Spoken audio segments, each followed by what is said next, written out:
खुरुमजरी mummy MITM YouTube channel बु ताबिरिबा listener खुदिंगमकपु अहनबमक्तदा इकाई खुमनबगा लोइनना तरामना ओक्चरी ngasi aina pujarakliba horror wari asibu tabiduna awabang ehaktang oirabasu kaukthokpa ngambre yingbiu adudi wari asi hojaraklage soi khilan khiba yaurabasu ngakpigani wari asi asengba thokhiba thodokta yumfam oiduna hapjarakpani aigi ming Abraham Kawi ai North Tripuragi Dhamchera hairiba khungang adudagi hojarakpani ꯑꯩꯈꯣꯏꯒꯤ ꯏꯃꯨꯡ ꯑꯁꯤ ꯌꯥꯝꯅ ꯋꯥꯅ ꯍꯧꯔꯛꯄꯅ ꯃꯔꯝ ꯑꯣꯏꯔꯒ ꯑꯩꯍꯥꯛ class 5 ꯐꯥꯎꯕ ꯇꯝꯂꯕ ꯃꯇꯨꯡ ꯂꯥꯏꯔꯤꯛ ꯃꯈꯥ ꯑꯗꯨꯃꯛ ꯇꯝꯊꯈꯤꯗ꯭ꯔꯦ꯫ ꯄꯤꯁꯛ ꯄꯤꯛꯂꯤꯉꯩꯗꯒꯤ ꯍꯧꯅ ꯑꯩꯒꯤ ꯏꯄꯥꯅ ꯁꯨꯕ ꯑꯐꯪ-ꯑꯐꯪꯕ ꯊꯕꯛꯇ ꯑꯩꯁꯨ ꯑꯗꯨꯃꯛ ꯃꯇꯦꯡ ꯄꯥꯡꯗꯨꯅ ꯍꯧꯔꯛꯈꯤ꯫ ꯑꯩꯅ ꯆꯍꯤ 13 ꯁꯨꯔꯛꯄ ꯑꯗꯨꯋꯥꯏꯗꯒꯤ ꯑꯩꯒꯤ ꯋꯥꯈꯜꯗ ꯈꯨꯡꯒꯪ ꯑꯁꯤ ꯊꯥꯗꯣꯛꯇꯨꯅ ꯁꯍꯔꯗ ꯆꯠꯇꯨꯅ ꯁꯦꯜ ꯇꯥꯜꯂꯒ इमुंगी मतेंग पांगनिंगबा फावरखी। अखोईगी इमुंगसी Christian lining चटपा इमुंगनी। Nongma अहाकना church काबदा मिजोरामदगी निहायना tourist नुपा अमा थेंगनखी।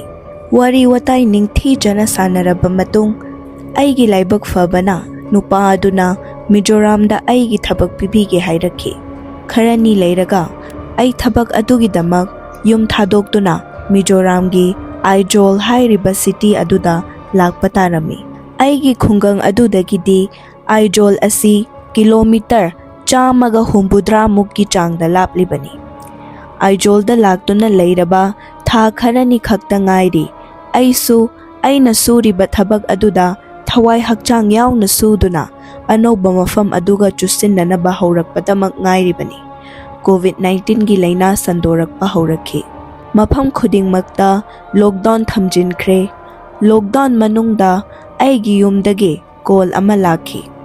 फोन तौरकलिबदु अईगी इपानी हाइरखी अईगी इपु अखोई इमा पोकपा अदु लैखिद्रे हाइदना। अदुबु लैखिद्रिबा अईगी इपु अदुदी हिंदू लाइनिंग चटपनी अदुगा अखोईना क्रिस्टियनी। लाइनिंग खेतना जरबसु अखोईगा अदुकी मतेक नुंगशी चानना हौरकपा ओइबना आई इपु अदु लैखिद्रे ताबदा अदुकी मतिक नुंगाइतबा थमोय सोकपा फावरमखी। मसीना मरम ओइरगा आई युमदा अदुकी मतिक थोकनिंगबा हाइबदो ओइरमी। तौगतबु लॉकडाउन मनुंग ओइबना युमदा हेक्ता इराई लाइना चटनिंगी हाइदना चटपा असि खुदोंग चाबा ओइरमखिदे। मसीना अमुक्का हेना नुंगाइहंदबा हाइबदो ओइरमी। इपु लैखिदबगे नुंगाइतबा लोइद्रिंगै अखोई पाबुंगी फोन अमुक हन्ना लाक्लमखी। इपुगी मचानुपा अईगिना इपन मामा थोकपदुसु लैखिद्रे हाइदना पाउ तमलखी। मशी तारुबदगिदी अईगी वाखलसी असुकी मतिक सोनथखी। फनमक अईना युमथोकनिंगलबसु लैरिबा सिचुएशन सिना मरम ओइरगा अई युमदा थोकपा ngamखिदे। लॉकडाउन असि करम कांदा लोइशिनख्रगा अई युमदा थोकपा यागदगे खनबतदा अई इसासी लाइमन कांग बाहाइबदु ओइरमी। उचिना चिना था अहुमगी मतुंगदा लॉकडाउन खरा खरा कोमथोरकपा तंजानी। मसीदी युम थोकहौरगे हाइदना अई युमदा थोकलक्ले। युम हेक यौखिबगा अईगी इमादु यामना कन्ना नादुना लेरमी। डॉक्टरना चखावगी प्रॉब्लमनी सर्जरी सु दरकार ताई हाइदुना हाइरखी। थबक सुहनगनु पोथारगा लैहल्लु हाइरखी। इमागी मसादो नोंगमा नोंगमगी कनखलक्कद्रा हाइरगा नोंगमा नोंगमगी सोनबा सुम सुम हेंजिलखी। बीपी सु सुम हंदरकलबनी। इमुंगी मिपुंग खुदिंगमक इमागी हक्चांगी फिबम अदुना मरम ओइरगा लोइना वखल वानरमी। मरकसिदा अखोई लेकाईगी ओइबा मीटिंग अमा खुलगी अहलसिंगना कौरखी। मदुदी लैखिद्रबा अईगी इपु अमदी महाक्की मचानुपा अईगी इपन अदु हिंदू लाइनिंग चटपा इमुंग ओइबना मखोइना चचरंबा लाइनिंग अदुगी लाइनिंग पोरम चानना पांगथोकनबा हाइदना लॉकडाउन के अथिंग मना मरम ओइरगा मई थाबगी महुत फुमजिनख्रबा मखोइगी असीबा हक्चांग अदु मथौ मंगमनिंग थीजना पांगथोकनबा हाइदना फमगदौरिबा मिफमनी। थौरम नुमित अदु लेकाईगी युमथोंगी मिपुंग खुदिंग लाक्तुना थौरम अदु याउदुना मपुंग फाना पांगथोकलमी। ꯑꯩꯈꯣꯏ ꯏꯃꯥꯁꯨ ꯆꯠꯀꯦ ꯍꯥꯏꯗꯅ ꯒꯤꯔꯤ ꯇꯛꯂꯝꯃꯤ꯫ ꯑꯗꯨꯗ ꯑꯩꯈꯣꯏ ꯄꯥꯕꯨꯡꯅ "ꯅꯪ ꯆꯠꯄ ꯌꯥꯕ ꯅꯠꯇꯦꯅꯦ ꯍꯦꯡꯉꯣꯏ, ꯅꯪ ꯕꯤꯄꯤꯗꯨꯁꯨ ꯍꯥꯟꯅꯗꯒꯤ ꯍꯦꯟꯅ ꯌꯥꯝꯅ ꯂꯣ ꯑꯣꯏꯗꯨꯅ ꯂꯩꯔꯕꯅꯤ꯫ ꯑꯁꯤ ꯑꯅꯥ ꯃꯔꯛꯇ ꯆꯠꯇꯨꯅ ꯊꯋꯥꯏ ꯅꯨꯡꯉꯥꯏꯔꯛꯇꯕ ꯊꯣꯛꯂꯗꯤ ꯑꯗꯨꯅ ꯑꯃꯨꯛꯀ ꯍꯦꯟꯅ ꯂꯣ ꯑꯣꯏꯊꯈꯤꯕ ꯌꯥꯏ." ꯑꯁꯨꯝꯅ ꯄꯥꯕꯨꯡꯅ ꯏꯃꯥꯁꯨ ꯅꯤꯡꯊꯤꯖꯅ ꯒ꯭ꯌꯥꯟ ꯇꯥꯍꯜꯂꯕꯁꯨ ꯑꯩꯈꯣꯏ ꯏꯃꯥꯗꯨ ꯆꯠꯀꯅꯤ ꯍꯥꯏꯗꯅ ꯃꯔꯩ ꯁꯨꯝ ꯇꯧꯔꯒ ꯂꯩꯕꯗꯒꯤ ꯑꯩ ꯈꯪꯁꯥꯎ ꯁꯥꯎꯅꯤꯡꯉꯛꯈꯤ꯫ ꯑꯩꯅ ꯏꯃꯥꯗ ꯁꯥꯎꯅ "ꯏꯃꯥ, ꯆꯠꯄ ꯌꯥꯔꯣꯏꯗꯤ ꯃꯈꯥ ꯌꯥꯝ ꯇꯥꯔꯅꯨꯗꯅ꯫ ꯇꯧꯔꯤꯕ ꯍꯥꯏꯔꯤꯕ ꯃꯌꯥꯝꯁꯤ ꯅꯪꯒꯤ ꯐꯅꯕ ꯉꯥꯛꯇꯅꯤ, ꯑꯉꯥꯡ ꯃꯆꯥ ꯑꯣꯜꯂꯛꯀꯅꯨ."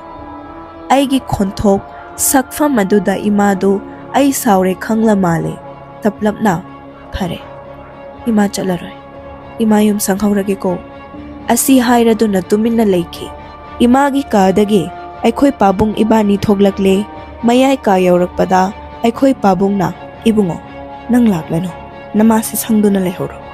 ꯅꯠꯇ꯭ꯔꯕꯗꯤ ꯑꯃꯁꯦ ꯂꯥꯛꯅꯤꯡꯕꯒꯤ ꯃꯌꯥꯏꯅ ꯊꯣꯛꯑꯕ ꯑꯃ ꯍꯥꯏꯖꯤꯜꯂꯒ ꯊꯧꯔꯝ ꯃꯐꯝ ꯑꯗꯨꯗ ꯂꯥꯛꯁꯤꯜꯂꯗꯤ ꯁꯣꯏꯗꯅ ꯇꯣꯛꯄ ꯇꯥꯔꯦ." ꯑꯩꯁꯨ ꯑꯩꯈꯣꯏ ꯄꯥꯕꯨꯡꯅ ꯍꯥꯏꯔꯤꯕ ꯑꯗꯨꯅ ꯐꯔꯦ ꯈꯜꯂꯗꯨꯅ ꯍꯣꯏ ꯍꯥꯏꯗꯅ ꯌꯨꯝꯗ ꯂꯩꯍꯧꯔꯦ꯫ ꯉꯥꯏꯍꯥꯛ ꯂꯩꯔꯒ ꯏꯄꯨꯒ ꯏꯄꯟꯒꯒꯤ ꯑꯁꯤꯕ ꯍꯛꯆꯥꯡ ꯑꯗꯨ ꯄꯣꯠꯂꯣꯏꯅꯕꯒꯤꯗꯃꯛ ꯈꯨꯟꯒꯤ ꯑꯍꯜꯁꯤꯡꯒ ꯅꯍꯥ ꯈꯔꯒ ꯇꯧꯗꯨꯅ ꯄꯨꯊꯣꯔꯛꯄ ꯍꯧꯔꯛꯈꯤ꯫ ꯑꯁꯤꯕ ꯍꯛꯆꯥꯡ ꯄꯣꯠꯂꯣꯏꯐꯝ ꯃꯪꯗꯨ ꯇꯥꯅ ꯆꯠꯀꯦ ꯍꯥꯏꯔꯕꯗꯤ ꯑꯩꯒꯤ ꯌꯨꯝ ꯃꯃꯥꯡ ꯑꯁꯤ ꯂꯥꯟꯗꯨꯅ ꯆꯠꯄ ꯇꯥꯔꯝꯃꯤ꯫ ꯏꯄꯨꯒ ꯏꯄꯟꯒꯒꯤ ꯍꯛꯆꯥꯡ ꯑꯗꯨ ꯑꯩꯒꯤ ꯌꯨꯝ ꯃꯅꯥꯛ ꯌꯧꯁꯤꯜꯂꯛꯄ ꯑꯗꯥꯏꯗ ꯏꯃꯥꯅ ꯑꯩꯕꯨ ꯈꯪꯀꯧ ꯀꯧꯔꯛꯈꯤ꯫ ꯑꯩꯁꯨ ꯍꯤꯞꯂꯝꯕꯗꯒꯤ ꯐꯨꯛ ꯍꯧꯒꯠꯇꯨꯅ ꯏꯃꯥ ꯂꯩꯔꯤꯕ ꯀꯥ ꯑꯗꯨꯗ ꯍꯥꯊꯨ ꯂꯥꯛꯂꯝꯃꯤ꯫ ꯑꯩ ꯍꯦꯛ ꯎꯕꯒ ꯏꯃꯥꯅ "ꯏꯕꯨꯡꯉꯣ, ꯏꯃꯥ ꯅꯄꯨꯒꯤ ꯃꯁꯛꯇꯣ ꯑꯔꯣꯏꯕ ꯑꯣꯏꯅ ꯑꯃꯨꯛꯇꯪ ꯌꯦꯡꯍꯧꯒꯦ. ꯏꯃꯥ ꯑꯃꯨꯛꯇꯪ ꯄꯨꯊꯣꯛꯎ ꯂꯥꯎ." ꯑꯩ ꯏꯃꯥꯒꯤ ꯅꯥꯀꯜꯗ ꯇꯞꯅ ꯐꯝꯊꯗꯨꯅ "ꯌꯥꯔꯣꯏ ꯏꯃꯥ, ꯑꯗꯨꯝꯅ ꯇꯨꯃꯤꯟꯅ ꯐꯝꯗꯨꯅ ꯂꯩꯌꯨ ꯀꯩꯗꯧꯒꯦ?"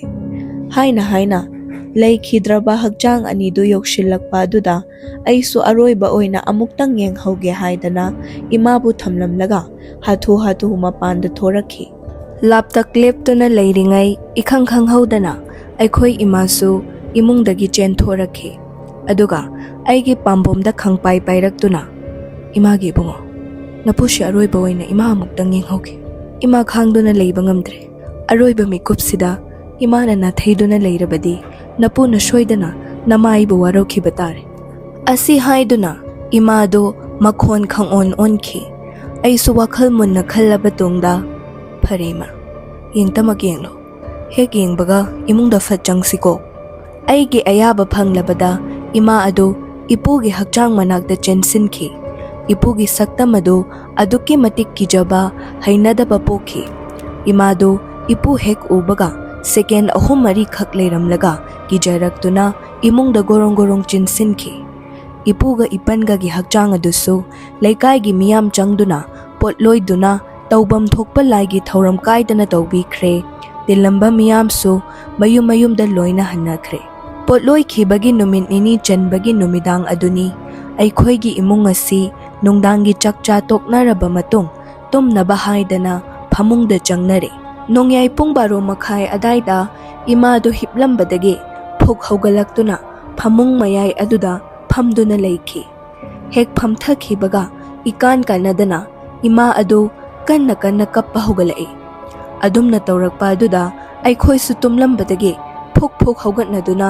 ꯏꯃꯥꯒꯤ ꯃꯅꯥꯛ ꯇꯝꯅ ꯆꯦꯟꯖꯟꯅꯩ꯫ ꯑꯩꯈꯣꯏꯅ ꯈꯟꯕꯗꯅ ꯏꯃꯥꯒꯤ ꯍꯛꯆꯥꯡꯒꯤ ꯐꯤꯕꯝ ꯑꯗꯨ ꯁꯣꯛꯄ ꯍꯦꯟꯖꯜꯂꯛꯄꯗꯒꯤ ꯑꯅꯥꯕ ꯈꯥꯡꯕ ꯉꯝꯂꯛꯇꯕꯅ ꯀꯞꯂꯛꯄꯅꯤ ꯍꯥꯏꯗꯅ ꯈꯜꯂꯤ꯫ ꯃꯔꯝ ꯑꯁꯤꯅ ꯏꯃꯥꯕꯨ ꯈꯨꯗꯛꯇꯨꯗ ꯍꯣꯁꯄꯤꯇꯥꯜꯗ ꯄꯨꯔꯁꯤ ꯍꯥꯏꯗꯅ ꯍꯥꯏꯅꯔꯦ꯫ ꯑꯁꯨꯝꯅ ꯍꯥꯏꯅꯔꯤꯉꯩ ꯃꯀꯣꯛ ꯅꯣꯟꯈꯠꯇꯨꯅ ꯀꯞꯂꯝꯕ ꯏꯃꯥ ꯑꯗꯨ ꯃꯀꯣꯛ ꯊꯣꯛ ꯅꯣꯟꯊꯈꯤꯗꯨꯅ ꯑꯁꯥꯕ ꯃꯨꯔꯇꯤ ꯑꯃꯒꯨꯝ ꯃꯈꯣꯟ ꯃꯋꯥ ꯑꯃꯠꯇ ꯊꯣꯛꯈꯤꯗꯅ ꯇꯨꯃꯤꯟꯅ ꯂꯩꯈ꯭ꯔꯦ꯫ ꯆꯪꯁꯤꯟꯗꯨꯅ ꯌꯦꯡꯕꯗ ꯏꯃꯥꯗꯨ ꯁꯣꯔ ꯍꯣꯟꯕ ꯂꯦꯞꯂꯝꯂꯦ꯫ ꯁꯦꯀꯦꯟ 15-20 ꯏꯃꯥꯒꯤ ꯁꯣꯔꯗꯨ ꯊꯤꯡꯒꯠꯈꯤꯕ ꯑꯗꯨꯗꯗꯤ ꯑꯩꯈꯣꯏꯗꯤ ꯀꯣꯛꯆꯥꯎꯕꯤ ꯀꯥꯈ꯭ꯔꯦ꯫ ꯄꯥꯈꯠꯅꯕꯅꯁꯨ ꯂꯣꯏꯔꯝꯃꯤ꯫ ꯑꯩꯒꯤ ꯏꯅꯥꯎꯄꯥꯗꯨ ꯆꯥꯛꯈꯨꯝꯗ ꯄꯔꯞ ꯆꯦꯟꯁꯤꯟꯈꯤꯗꯨꯅ ꯏꯁꯤꯡ ꯒ꯭ꯂꯥꯁ ꯑꯃ ꯄꯨꯔꯛꯂꯒ ꯏꯃꯥꯒꯤ ꯃꯃꯥꯏꯗ ꯍꯩꯖꯤꯟꯗꯨꯅ ꯒ꯭ꯌꯥꯟ ꯂꯥꯛꯅꯕ ꯍꯣꯠꯅꯩ꯫ ꯏꯁꯤꯡ ꯑꯗꯨ ꯍꯩꯖꯤꯜꯂꯨꯕꯅ ꯏꯃꯥ ꯑꯗꯨ ꯑꯃꯨꯛ ꯆꯞ ꯌꯨꯡꯅ ꯍꯧꯒꯠꯂꯛꯇꯨꯅ ꯐꯝꯈꯤ꯫ ꯁꯦꯀꯦꯟ 30-40 ꯔꯣꯝ ꯐꯝꯂꯝꯂꯒ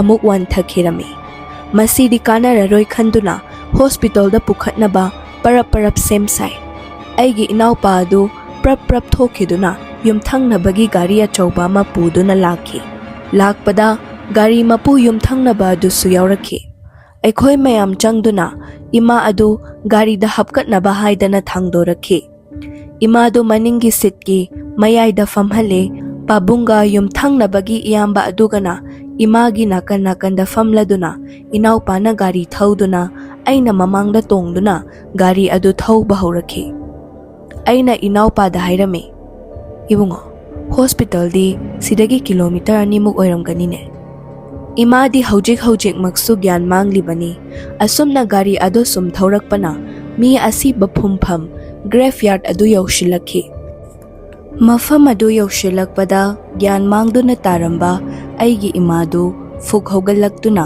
ꯃꯀꯣꯛ ꯅꯣꯟꯊꯗꯨꯅ ꯆꯞ ꯌꯨꯡꯅ ꯐꯝꯗꯨꯅ ꯂꯩꯈ꯭ꯔꯦ꯫ ꯑꯩꯈꯣꯏꯗꯤ ꯇꯤꯡꯉꯛ ꯌꯦꯡꯗꯨꯅ ꯂꯩ꯫ ꯑꯗꯨꯕꯨ ꯈꯪꯍꯧꯗꯦ ꯏꯃꯥꯗꯨ ꯃꯃꯥꯏ ꯇꯞꯅ ꯅꯣꯟꯈꯠꯂꯛꯇꯨꯅ ꯃꯃꯤꯠꯇꯨ ꯏꯃꯨꯛ ꯉꯛꯁꯪ ꯉꯥꯡꯅ ꯌꯥꯝꯅ ꯀꯤꯖꯕ ꯈꯣꯟꯖꯦꯜꯗ, "ꯅꯈꯣꯏ ꯂꯣꯏꯅꯃꯛ ꯃꯤ ꯐꯠꯇꯕ ꯉꯥꯛꯇꯅꯤ꯫ ꯑꯩꯒꯤ ꯏꯃꯨꯡꯒꯤ ꯃꯤꯗꯤ ꯑꯁꯤꯗ ꯂꯣꯏꯅ ꯂꯩꯔꯦ꯫ ꯑꯩꯕꯨ ꯑꯁꯤꯗ ꯊꯝꯃꯝꯃꯨ" ꯍꯥꯏꯗꯅ ꯃꯣꯡꯐꯝ ꯂꯩꯔꯤꯕ ꯔꯣꯝꯗ ꯃꯈꯨꯠ ꯑꯗꯨ ꯊꯤꯜꯂꯒ ꯍꯥꯏꯔꯛꯈꯤ꯫ ꯇꯧꯈꯠꯂꯛꯂꯤꯕ ꯃꯑꯣꯡꯗꯨꯗꯗꯤ ꯒꯥꯔꯤ ꯃꯅꯨꯡꯗ ꯌꯥꯎꯔꯤꯕ ꯑꯩꯈꯣꯏ ꯃꯔꯤꯗꯤ ꯂꯣꯏꯅ ꯀꯤꯅꯔꯕꯅꯤ꯫ ꯑꯩꯒꯤ ꯏꯅꯥꯎꯅꯨꯄꯥꯗꯨꯁꯨ ꯊꯧꯔꯝꯂꯤꯕ ꯒꯥꯔꯤ ꯑꯗꯨ ꯈꯥꯝꯈ꯭ꯔꯗꯨꯅ ꯒꯥꯔꯤꯗꯒꯤ ꯄꯔꯞ ꯀꯨꯝꯊꯈꯤ꯫ ꯏꯃꯥꯒꯤ ꯃꯁꯥ ꯑꯗꯨꯁꯨ ꯊꯦꯛꯀꯠꯂꯛꯄ ꯍꯧꯔꯛꯈꯤ꯫ ꯒꯥꯔꯤ ꯃꯅꯨꯡꯗ ꯌꯥꯎꯔꯤꯕ ꯑꯩꯈꯣꯏ ꯑꯍꯨꯝꯅꯗꯤ ꯏꯃꯥꯗꯨ ꯂꯥꯛꯅꯅꯕ ꯍꯣꯠꯅꯕꯗ ꯌꯥꯝꯅ ꯑꯋꯥꯕ ꯑꯃꯗꯤ ꯑꯣꯏꯔꯝꯈꯤ꯫ ꯑꯩꯗꯤ ꯑꯩꯒꯤ ꯏꯅꯥꯎꯅꯨꯄꯥꯅ ꯒꯥꯔꯤꯗꯒꯤ ꯄꯔꯞ ꯀꯨꯝꯊꯈ꯭ꯔꯒ ꯃꯄꯥꯟꯗ ꯂꯦꯞꯇꯨꯅ ꯌꯦꯡꯉꯒ ꯂꯩꯈꯤꯕ ꯑꯗꯨꯗ sauningbana loirabani. Aina sauna, "Nanaw, nang mapanduda kari taurige? Aikhoina manungsida taurisi nang namittu udabra?" haina chaibada aigi inaw nupana, "Tamo, ai makha tana gari thauba ngamlaroi. Kanana khangba gari thauringaida imana makhutto tunglomdagi lamkhalaklaga gari mamaiga khangnei leigraga akhoi kaidano ma thomjala pulap shiradi kamdodorige." Aidi mage angang macha taba mawong aduda khoidau shaugatpana loirabani. Tanja aduda imadu garigi thong hangdoktuna chenthokhinaba kanna hotnarakhi. Aikhoi ahumna laknaba ngamlaktabadagi aikhoi pabunga iyamba adugana Bible puthoraktuna imagi kokthakta Bible ado thamkhi. Ashumna taurubadagidi angaubagum tauramaba aigi imadu masadu khara ingtharakhi. Ashumna taubadagidi aigi inaupadusu driver seat ta kakhalakduna gari adu makhatana hospital tamna thauba haurakhi. Hospital yauraba matung emergency ward ta admit tawkhi. Doctor lakduna imagi fibam adu yenglaba matung hidak ama kapkhi. Hidak tu hek kaplubadagi imadu gyan mangkhre. Asumna ahing dumadi aikhoi hospital da leibada taramkhi. Ahing masang dumada aigi imasi fuk haugatuna chap yungna hek fambadu 15 muk tauramgani. Adumna fuk haugalakpada mana machinda hek haibasi, "Napu na ai lawba lai. Ai napu manak chatke. Ibungo, napu siphamduna leire tu." Asi haidana wartuda leiriba mipung khudingmakta makhut adu pangthinda thilli. Aikhoi shu imabu themjinnaba hotnabada ahingduma mit kakla amatta ushilamkhide. Mathangi numitu doctor na hidak khara iraba matung imabu discharge tauba yare haidana hairakhi. Doctor na yumda puthakhiba yare haibaduda aikhoi shu imabu yumda putharakle. Aikhoi na di imadu doctor na pirakliba hidak tu charaga adum farani karishu tauraroi haidana khalle. Adubu masidi hauda ngairibani. Hospital dagi imabu putharakpa hapta muk leiraba matungni aigi inaw nupado imagi nakalda nungdang ama tumlami. Nongyay henjilakpa daida inaw nupagi khajaida ishing marik khara tarakhi. Maduda inaw nupado mikap ti thoklaga mitti pangthoktabi khajaida tariba ishing marik adu khutna nanthoktuna amuk tumthaba horami. Ngaihak leiraba matung ishing marik adu amuksu khajaida tarakhi. Handak mukti aigi inaw nupado mikap fajanna thoglakhi. Longna hiplambadagi mamit pangthorakpadadi aduki matek aki tujunglaba sakfa mama yumgi shiling mathak aduda urami. Aikhoi ipu adu siling mathak aduda napladuna san saraga chattuna leiramkhi. ꯎꯔꯤꯕ ꯐꯤꯕꯝꯗꯨꯗꯗꯤ ꯀꯣꯛꯆꯥꯎꯕꯤ ꯀꯥꯈ꯭ꯔꯦ ꯑꯩꯒꯤ ꯏꯅꯥꯎꯅꯨꯄꯥꯗꯣ꯫ ꯑꯗꯨꯕꯨ ꯃꯨꯟꯅ ꯌꯦꯡꯁꯤꯜꯂꯨꯕꯗ ꯏꯄꯨꯒꯤ ꯃꯀꯣꯛꯀꯤ ꯃꯈꯥꯒꯤ ꯍꯛꯆꯥꯡ ꯀꯌꯥꯠ ꯑꯗꯨꯗꯤ ꯅꯨꯄꯤꯒꯤ ꯐꯤꯕꯝ ꯑꯣꯏꯔꯝꯃꯤ꯫ ꯏꯁꯥꯡ ꯁꯥꯡꯅ ꯏꯐꯥ ꯐꯥꯔꯤꯕ ꯁꯝꯂꯥꯡ ꯄꯨꯝꯅꯃꯛꯁꯤ ꯎꯕꯗ ꯏꯅꯥꯎꯄꯥꯗꯨꯗꯤ ꯀꯤꯕꯅ ꯂꯣꯏꯔꯕꯅꯤ꯫ ꯃꯥꯒꯤ ꯅꯥꯀꯜꯗ ꯇꯨꯝꯍꯧꯕ ꯏꯃꯥꯕꯨ ꯍꯧꯗꯣꯛꯀꯦ ꯍꯥꯏꯗꯅ ꯃꯃꯤꯠ ꯃꯊꯛꯇ ꯌꯦꯡꯈꯠꯇꯨꯅ ꯅꯥꯀꯟꯗ ꯃꯥꯗꯨꯅ ꯏꯃꯥꯕꯨ ꯂꯥꯝꯂꯨꯏ꯫ ꯑꯗꯨꯕꯨ ꯃꯥꯒꯤ ꯅꯥꯀꯜ ꯑꯗꯨꯗꯗꯤ ꯏꯍꯥꯡ ꯍꯥꯡꯗꯨꯅ ꯂꯩꯔꯝꯂꯦ꯫ ꯍꯧꯖꯤꯛꯇ ꯒ꯭ꯌꯥꯟ ꯂꯥꯛꯂꯦ ꯑꯩꯈꯣꯏ ꯏꯃꯥꯗꯨ ꯐꯃꯨꯡ ꯑꯗꯨꯗ ꯂꯩꯇ꯭ꯔꯦ ꯍꯥꯏꯕ꯫ ꯑꯃꯨꯛ ꯍꯪꯒꯠꯅ ꯁꯤꯂꯤꯡ ꯃꯊꯛ ꯑꯗꯨꯗ ꯅꯞꯇꯨꯅ ꯂꯩꯔꯤꯕ ꯀꯤꯖꯔꯕ ꯏꯄꯨꯒꯤ ꯁꯛꯇꯝ ꯑꯣꯏꯕ ꯃꯤꯇꯝ ꯑꯗꯨꯗ ꯀꯨꯞꯊꯅ ꯌꯦꯡꯕꯗꯗꯤ ꯒ꯭ꯌꯥꯟ ꯂꯥꯛꯂꯦ ꯁꯤꯂꯤꯡ ꯃꯊꯛꯇ ꯂꯩꯔꯤꯕ ꯑꯗꯨ ꯑꯩꯈꯣꯏ ꯏꯄꯨ ꯅꯠꯇ꯭ꯔꯦ ꯑꯩꯈꯣꯏ ꯏꯃꯥꯅꯤ ꯍꯥꯏꯕ꯫ ꯃꯥꯏ ꯃꯇꯦꯛꯗꯨꯃꯈꯛ ꯏꯄꯨꯒꯤ ꯁꯛꯇꯝ ꯑꯣꯏꯕꯅꯤ ꯍꯥꯏꯕ ꯑꯩ ꯒ꯭ꯌꯥꯟ ꯂꯥꯛꯂꯦ꯫ ꯏꯃꯥꯒꯤ ꯃꯃꯥꯏꯗꯒꯤ ꯆꯦꯟꯊꯔꯛꯄ ꯏꯅ ꯇꯞ ꯇꯞ ꯇꯥꯔꯛꯇꯨꯅ ꯏꯅꯥꯎꯄꯥ ꯃꯤꯀꯞ ꯊꯣꯛꯂꯛꯄ ꯑꯣꯏꯔꯝꯈꯤ꯫ ꯃꯇꯧꯗꯨꯗ ꯃꯈꯨꯠ ꯈꯨꯠꯁꯥ ꯑꯗꯨ ꯊꯥꯡꯒꯠꯇꯨꯅ ꯌꯦꯡꯂꯨꯕꯗ ꯃꯃꯥꯏꯗ ꯇꯩꯔꯝꯕ ꯏ ꯅꯥꯟꯊꯣꯛꯂꯨꯕꯒꯤ ꯀꯪꯁꯤꯜꯂꯕ ꯏꯔꯤꯛ ꯈꯔ ꯃꯈꯨꯠ ꯈꯨꯠꯁꯥ ꯑꯗꯨꯗ ꯄꯛꯇꯨꯅ ꯂꯩꯔꯝꯃꯤ꯫ ꯃꯊꯛꯇꯅ ꯀꯝꯗꯧꯔꯤ ꯏꯅꯥꯎꯄꯥꯅ ꯅꯣꯟꯈꯠꯇꯨꯅ ꯁꯤꯂꯤꯡ ꯃꯊꯛꯇ ꯌꯦꯡꯂꯨꯕꯗꯗꯤ ꯏꯄꯨꯒꯤ ꯁꯛꯇꯝ ꯑꯣꯏꯔꯕ ꯏꯃꯥꯒꯤ ꯃꯃꯤꯠꯅ ꯁꯪꯇ꯭ꯔꯤꯛ ꯁꯪꯅ ꯏꯅꯥꯎꯄꯥꯕꯨ ꯌꯦꯡꯗꯨꯅ ꯂꯩꯔꯝꯈꯤ꯫ ꯃꯇꯧ ꯑꯗꯨꯗ ರಿಯꯦಕ್ಷನ್ ꯑꯃꯠꯇ ꯄꯤꯕ ꯅꯪꯗ꯭ꯔꯤꯉꯩ ꯁꯤꯂꯤꯡꯗ ꯇꯣꯡꯗꯨꯅ ꯂꯩꯔꯝꯕ ꯏꯃꯥꯒꯤ ꯍꯛꯆꯥꯡ ꯑꯗꯨ ꯏꯅꯥꯎꯄꯥꯒꯤ ꯃꯊꯛꯇ ꯄꯥꯏꯊꯔꯛꯈꯤ꯫ ꯏꯈꯪ ꯈꯪꯍꯧꯗ꯭ꯔꯕ ꯊꯧꯑꯣꯡ ꯑꯗꯨꯗ ꯀꯣꯛꯆꯥꯎꯕꯤ ꯀꯥꯔꯗꯨꯅ ꯂꯩꯖꯕꯤ ꯊꯥꯗꯅ ꯂꯥꯎꯔꯒ ꯏꯃꯥꯒꯤ ꯍꯛꯆꯥꯡ ꯑꯗꯨ ꯅꯥꯀꯜꯗ ꯏꯟꯊꯣꯛꯂꯝꯗꯨꯅ ꯆꯦꯟꯅꯕ ꯍꯣꯠꯅꯕꯗ ꯑꯩꯒꯤ ꯏꯅꯥꯎꯅꯨꯄꯥ ꯑꯗꯨ ꯐꯃꯨꯡꯒꯤ ꯃꯈꯥꯗ ꯑꯣꯟꯊꯔꯛꯈꯤ꯫ ꯍꯧꯒꯠꯄ ꯉꯝꯗꯅ ꯑꯀꯤꯕꯅ ꯌꯣꯝꯗꯨꯅ ꯂꯩꯔꯕ ꯏꯅꯥꯎꯅꯨꯄꯥꯅ ꯏꯃꯥ ꯂꯩꯔꯤꯕ ꯂꯣꯝꯗ ꯌꯦꯡꯂꯨꯕꯗ ꯏꯃꯥꯒꯤ ꯐꯃꯨꯡ ꯅꯥꯀꯜꯗ ꯂꯩꯔꯤꯕ ꯇꯦꯕꯜ ꯃꯆꯥ ꯑꯗꯨꯗ ꯊꯝꯂꯤꯕ ꯕꯥꯏꯕꯜ ꯑꯗꯨ ꯏꯃꯥꯅ ꯇꯥꯞ ꯂꯥꯝꯂꯒ ꯐꯃꯨꯡꯗꯒꯤ ꯆꯣꯡꯊꯔꯛꯇꯨꯅ ꯐꯃꯥꯡ ꯑꯗꯨꯗ ꯎꯔꯨ ꯎꯔꯨ ꯎꯪꯗꯨꯅ ꯕꯥꯏꯕꯜ ꯑꯗꯨ ꯐꯥꯛꯂꯒ ꯏꯁꯩ ꯁꯛꯇꯨꯅ ꯆꯠꯈꯠꯂꯛꯏ꯫ ꯃꯈꯥ ꯇꯥꯅ ꯀꯥ ꯑꯗꯨꯗ ꯂꯩꯊꯔꯕꯗꯤ ꯁꯣꯏꯗꯅ ꯈꯨꯗꯣꯡꯊꯤꯕ ꯅꯪꯂꯅꯤ ꯈꯜꯂꯗꯨꯅ ꯑꯩꯒꯤ ꯏꯅꯥꯎꯅꯨꯄꯥ ꯑꯗꯨ ꯐꯨꯛ ꯍꯧꯒꯠꯂꯒ ꯑꯩꯈꯣꯏ ꯄꯥꯕꯨꯡꯒ ꯑꯩꯒ ꯇꯨꯝꯂꯤꯕ ꯀꯥ ꯑꯗꯨꯗ ꯆꯦꯟꯁꯤꯜꯂꯛꯈꯤ꯫ ꯑꯩꯈꯣꯏꯁꯨ ꯀꯤꯔꯗꯨꯅ ꯃꯄꯥꯜꯗ ꯆꯦꯟꯊꯣꯔꯛꯂꯒ ꯑꯩꯈꯣꯏꯒꯤ ꯌꯨꯝꯊꯪꯅꯕ ꯑꯩꯈꯣꯏ ꯄꯥꯕꯨꯡꯒꯤ ꯃꯌꯥꯝꯕ ꯃꯅꯥꯎꯅꯨꯄꯥꯁꯤꯡ ꯂꯩꯔꯤꯕꯗꯨ ꯍꯧꯗꯣꯛꯇꯨꯅ ꯏꯃꯥꯒꯤ ꯐꯤꯕꯝ ꯑꯗꯨ ꯂꯥꯛꯁꯤꯟꯅꯕ ꯃꯌꯥꯝ ꯆꯪꯗꯅ ꯍꯣꯠꯅꯩ꯫ ꯑꯍꯤꯡꯗꯨꯃꯒꯤ ꯑꯣꯏꯅꯗꯤ ꯏꯃꯥꯁꯨ ꯑꯩꯈꯣꯏ ꯃꯌꯥꯝ ꯆꯪꯗꯅ ꯂꯥꯛꯅꯔꯦ꯫ ꯃꯊꯪꯒꯤ ꯅꯨꯃꯤꯠꯇꯨ ꯑꯩꯈꯣꯏ ꯏꯃꯥꯒꯤ ꯐꯤꯕꯝꯁꯤ ꯃꯥꯒꯤ ꯑꯅꯥꯕꯗꯨꯅ ꯅꯠꯇ꯭ꯔꯦ ꯈꯪꯂꯗꯨꯅ ꯏꯃꯥꯕꯨ ꯆꯔꯆꯇ ꯄꯨꯗꯨꯅ ꯂꯥꯛꯂꯝꯃꯤ꯫ ꯆꯔꯆꯀꯤ ꯐꯥꯗꯔꯗꯨꯅ ꯏꯃꯥꯕꯨ ꯄ꯭ꯔꯦꯌꯔ ꯈꯔ ꯇꯧꯕꯤꯈꯤ꯫ ꯑꯗꯨꯕꯨ ꯄ꯭ꯔꯦꯌꯔ ꯑꯗꯨꯅ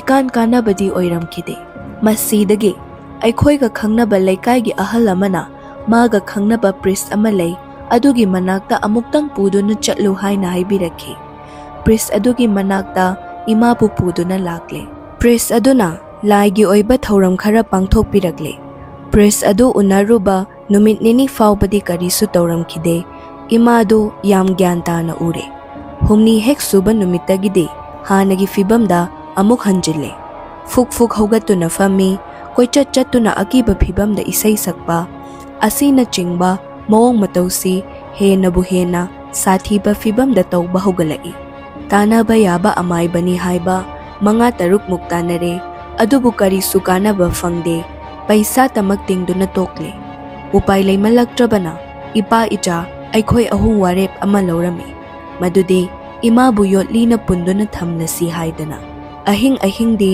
ꯑꯩꯈꯣꯏ ꯏꯃꯨꯡꯒꯤ ꯑꯣꯏꯔꯤꯕ ꯐꯤꯕꯝ ꯑꯗꯨꯗ ꯂꯩꯀꯥꯏꯒꯤ ꯅꯍꯥ ꯄꯥꯈꯪ 1-2 ꯑꯗꯨꯝ ꯂꯥꯛꯇꯨꯅ ꯂꯦꯛꯄꯤꯔꯝꯃꯤ꯫ ꯏꯃꯥꯕꯨ ꯐꯅ ꯌꯣꯠꯂꯤꯅ ꯄꯨꯟꯗꯨꯅ ꯊꯝꯂꯕꯁꯨ ꯑꯍꯤꯡ ꯅꯣꯡꯌꯥꯏꯒꯤ ꯃꯇꯝꯗ ꯀꯔꯝꯅꯅꯣ ꯈꯪꯗꯦ ꯌꯣꯠꯂꯤ ꯑꯗꯨꯗꯒꯤ ꯍꯦꯛꯇ ꯅꯥꯟꯊꯣꯛꯇꯨꯅ ꯀꯤꯖꯔꯕ ꯐꯤꯕꯝꯗ ꯌꯨꯝꯒꯤ ꯑꯀꯣꯏꯕ ꯑꯗꯨꯗ ꯀꯣꯏꯆꯦꯟ ꯆꯦꯟꯕ ꯐꯤꯕꯝ ꯏꯀꯥꯏ ꯀꯥꯏꯅ ꯍꯦꯛ ꯌꯦꯡꯕꯗ ꯌꯥꯝꯅ ꯍꯩꯅꯗꯕ ꯐꯤꯕꯝꯗ ꯖꯒꯣꯏ ꯁꯥꯕ, ꯌꯨꯝꯒꯤ ꯐꯛꯂꯥꯡꯗ ꯑꯣꯟꯖꯤꯟꯗꯨꯅ ꯃꯨꯔꯨꯝ ꯃꯨꯔꯨꯝ ꯁꯣꯟꯗꯨꯅ ꯆꯞ ꯌꯨꯡꯅ ꯂꯦꯞꯇꯨꯅ ꯂꯩꯕ ꯀꯌꯥꯁꯤ ꯑꯗꯨꯃꯛ ꯇꯧꯔꯛꯈꯤ꯫ ꯑꯌꯨꯛꯀꯤ ꯃꯇꯝ ꯅꯨꯃꯤꯠꯀꯤ ꯃꯉꯥꯜ ꯂꯩꯔꯤꯉꯩ ꯃꯇꯝꯗ ꯌꯣꯠꯂꯤ ꯑꯗꯨꯗꯒꯤ ꯅꯥꯟꯊꯣꯛꯅꯕ ꯍꯣꯠꯅꯗꯦ, ꯉꯝꯁꯨ ꯉꯝꯗꯦ꯫ ꯑꯗꯨꯕꯨ ꯃꯝꯂꯕ ꯊꯦꯡꯖꯤꯜꯂꯛꯂꯕ ꯃꯇꯝꯗ ꯈꯛ ꯏꯃꯥꯒꯤ ꯃꯁꯥꯗꯨ ꯌꯥꯝ ꯀꯥ ꯍꯦꯟꯅ ꯀꯟꯈꯠꯄꯒꯨꯝ ꯌꯣꯠꯂꯤꯅ ꯄꯨꯜꯂꯕꯁꯨ ꯀꯔꯤꯁꯨ ꯀꯥꯟꯅꯕ ꯐꯪꯗ꯭ꯔꯕꯅꯤ꯫ ꯑꯌꯨꯛꯀꯤ ꯃꯇꯝ ꯑꯃꯨꯛ ꯑꯃꯨꯛ ꯐꯤꯕꯝ ꯀꯥꯏꯅ ꯀꯞꯇꯨꯅ chain adu lauthok'u haidana kanna kanna laukhong tawi adubu chain lauthokhlubada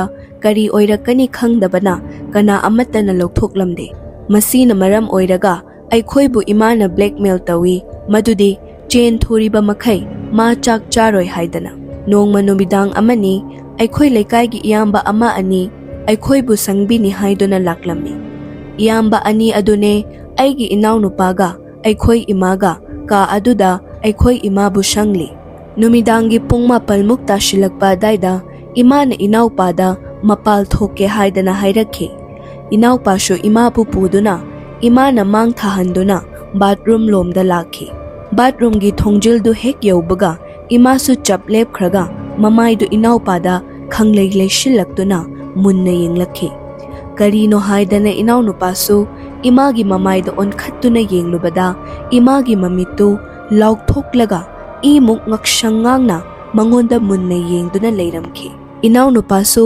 khanglaw lawramlaga aikhoi mayam leihoriba imungda chensillaktuna wari adu tamlakhi aina sauna karigino nangna ima hundoklamla cheleisibo hojik thokhibada leiramjadi kamdodorige haidana ngaihaktoda shauning mandana aisu inaw pada chaibirure asum tawdana aikhoi amuk pulap mapanda thoklaktuna imabu imungda pushinduna potha halami aigi inaw nupadusu kijaman khibana masadu leita dabi leibaduda aikhoi na namdana tumhallami mathangi numitu aigi inaw nupasi fana thengla fauba tumduna leirami aikhoi su waramlani khanduna hodok pirudre mana tumba hogalakpadu ayuki pung 12 makhai muk taramlani adubu yamna ngaklibadi tumba hogalakpa aduda aigi inaw nupagi mamit adu imaga manana imuk ngakshangangladuna hogalakhi aduga yumgi mapanda parap thokraga